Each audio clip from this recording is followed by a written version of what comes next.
Welcome back to the Padilla Family Homestead. Today we are setting up our seed starting station.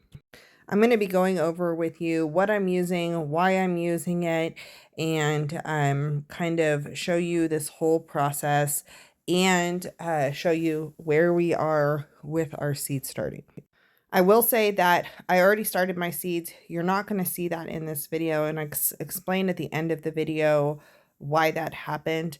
But I do have videos in the description of this video. I have links that show you seed starting. I've done it many times on video, and so I will make sure I link those. If that is what you are looking for, make sure you check out those links.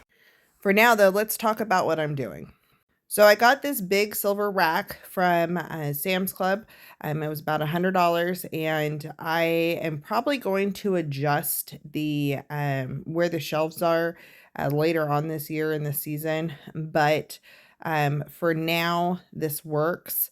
I realized I wanted to adjust it fall when I started seeds, but I didn't do that. So I have a video where I show building this shelf and setting up the seed starting station in a different place last year and kind of starting seeds. So again, that video will be down below, but this is the big silver rack from Sam's Club. I like it because I can easily hang stuff from the shelving. It has these little flimsy plastic barriers that go under on each shelf, so it kind of stops water from little drops of water from just dropping below.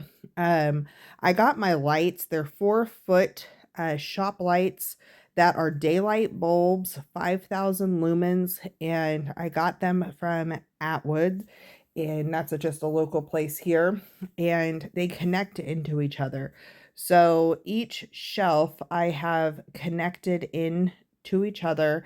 So if I don't want that shelf on, I just unplug the one and or turn off both or whatever, but I can just unplug the one and it won't be on the timer.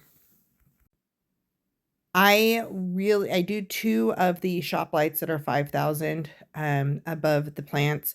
When they're just starting, I have them pretty low. I have them right now on the 3rd chain on both sides of the chain that are looped over, and then I'm going to be upping that and making the lights go higher as things start to sprout and to grow, because I don't want to burn the plants, but I also don't want them leggy. And so having these 2, I can easily adjust kind of where I have them. I can pull them to the edges. I can move the tray around, whatever I need to do to make that work.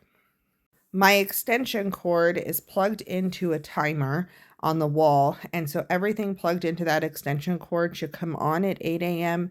and go off at 8 p.m. I will obviously be testing that this next couple of days and making sure that is working.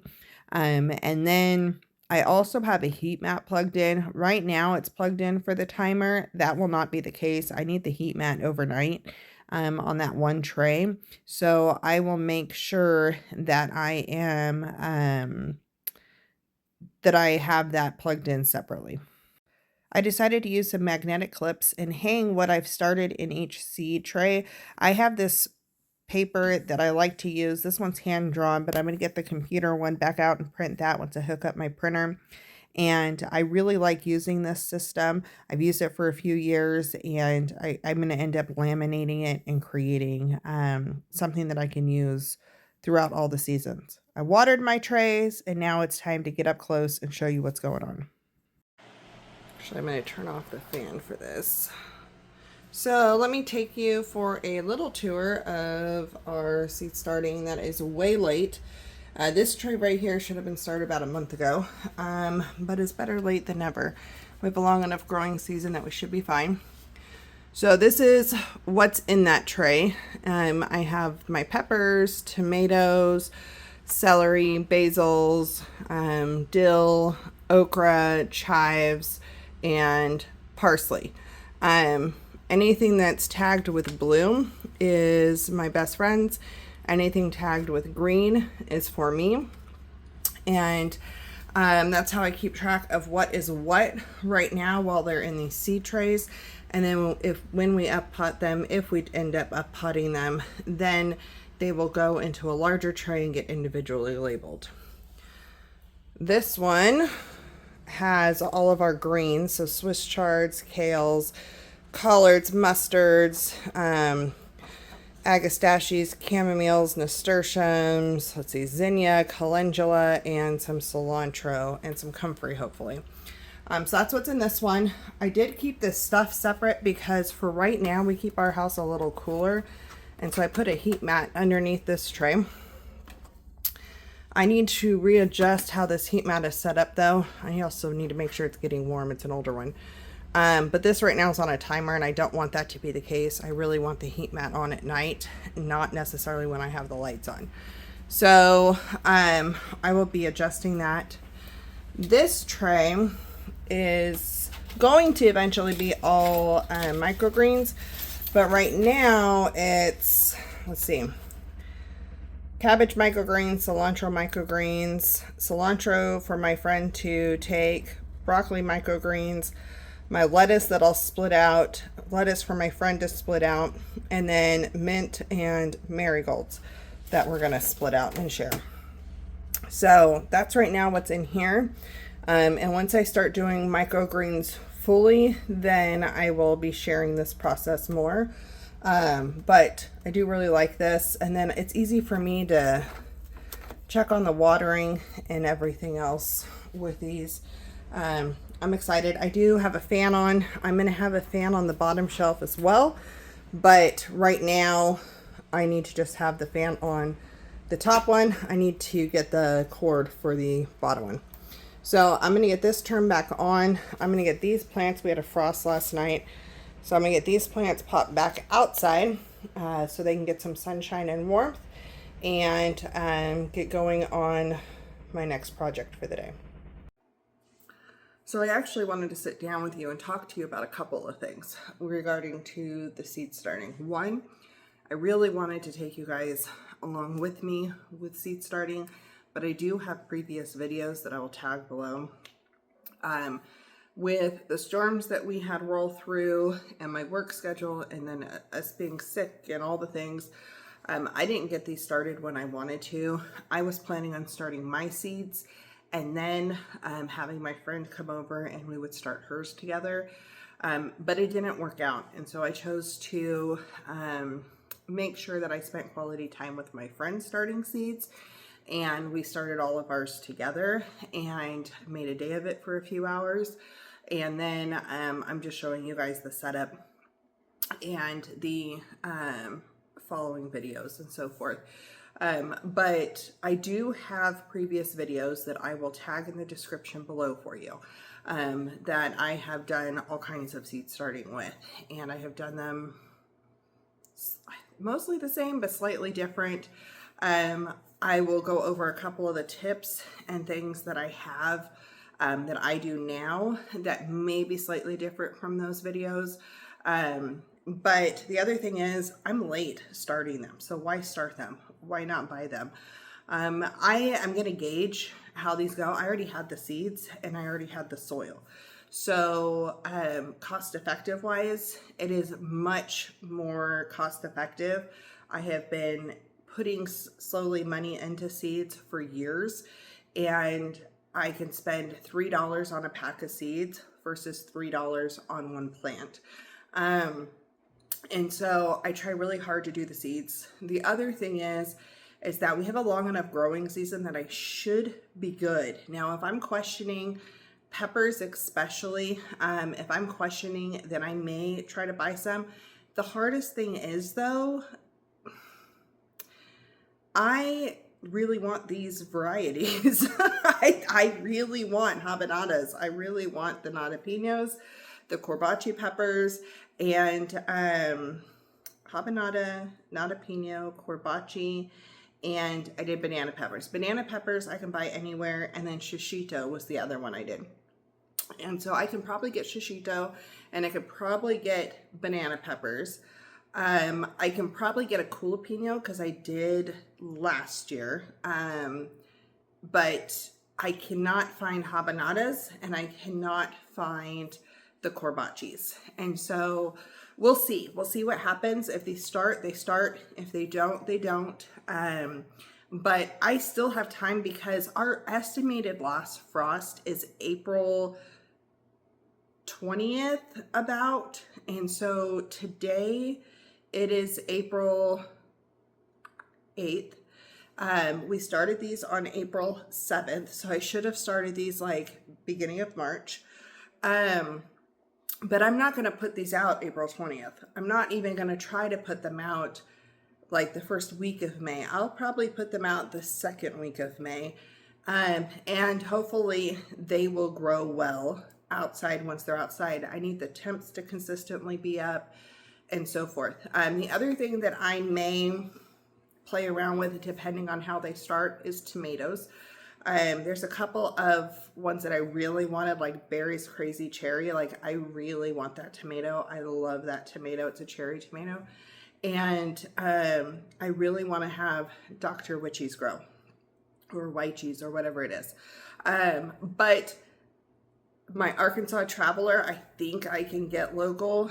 And then I don't even remember the other tomato I'm starting. Oh, Trip L crop. And so I can get a red tomato. Both Arkansas Traveler and Trip L crop are ones that I can probably get if I see that these aren't doing what I want them to do. So those are all things that I'm looking at. Some things I'm postponing until fall now. When it comes to like cabbages and things, I did buy 2 cabbages to help me. But I'm really just doing what I can do. The things that I store-bought already were a pineapple mint, a peppermint, I think a chocolate mint, and then I have, because I couldn't find it locally, I wanted a strawberry mint really bad. So I had that ordered in with my some new strawberry starts, because I don't think my strawberry plants made it. We had a crazy cold winter, colder than normal, and I did nothing to cover these. So I have some that are coming up, but I really think some got damaged. So I am going to replace some of them, or put some next to it, I guess, and see what happens. But I am going to do some new strawberries because I do really want strawberries. So I have those coming, and then I got an aloe vera plant and a pineapple sage because I really like pineapple sage. So everything else, though, I'm still planning on doing from seed at this point. Things may change. That's the course of gardening. We're trying, we're doing. I will say I didn't plant my garden until we moved here last year, May 4th, and we didn't do the garden, we didn't get stuff in the ground until middle of May, and we had just barely gotten it in the ground when the tornado hit, which was crazy, which it did pretty good. But our garden did great when it comes to peppers and tomatoes. It was growing great. So I think we're going to be totally fine with all of this. If you don't give up because it's not perfect, if you give up because it's not perfect timing, then you're never going to have an opportunity. And so we're just going and doing. The other thing is for microgreens. We are going to start growing those. I'm going to start showing you those. I want to try to learn how to do sprouts as well. I might have some sprouts seeds for sandwiches and things. So I may get that up going this summer. We will see. I've got a few things that I really want to try to get incorporated in and get up and going. But the biggest thing was getting the seeds in the dirt so they can do their thing. So you have to have a fan on to keep the airflow, so the things don't get mildewy, and it helps stop fungus gnats from settling. The other thing is the lights. I didn't need lights today, but I would need lights in about 3 days, because some of that stuff will sprout. Well, some of it may, some of these things pop up fast. So I want lights as soon as they come up because I don't want them leggy. So that's kind of where we are. We did the setup here for both of us because I have all the lights and the seed starting stuff. And so that works out perfectly. I'm excited to have them growing in the house, and I'm excited for all the next gardening things. So I have a bunch of tubs that I have got to get prepped. I'm not doing that right now. I may do that tomorrow, but I have a bunch of tubs that need to get prepped and the dirt mixed and put inside of them, and finish filling up some of the GreenStalk Tower layers because they are lower on dirt. And so I have a few things that I've got to get going that I'll be sharing in the garden with more stuff, and I'll be direct sowing some seeds. And then from there, I'm starting, the kitchen's that close to getting organized, at least somewhat organized. It's still going to shift, but it's going to be easier to film in there. So I'm going to start sharing some things that we have going on. We've bought some new things that I'm really excited to try, like a Blackstone griddle and a Ninja Creamy. And so there's a few things that I'm excited to get going. I want to get my grain mill set up and in process of being used, and just really get back in the routine of things. Plus my mom is coming maybe this weekend, we'll see. And so we are gonna have all kinds of fun stuff going on. I think I'm gonna have a tea party too pretty soon with some girls from church. So we've got lots going on, and I will be trying to get this camera set up and showing you guys. And hopefully the weather will behave for a while, and I will be able to easily show you some of the stuff that I have going on outside. But thank you for watching. I hope that you are starting seeds. If you haven't yet, I'm in zone 7A. So if you're in a colder climate, get them started now. If you're in 7, you can still do it depending on how long your growing season is. But definitely grow something. We'll see you on the next video.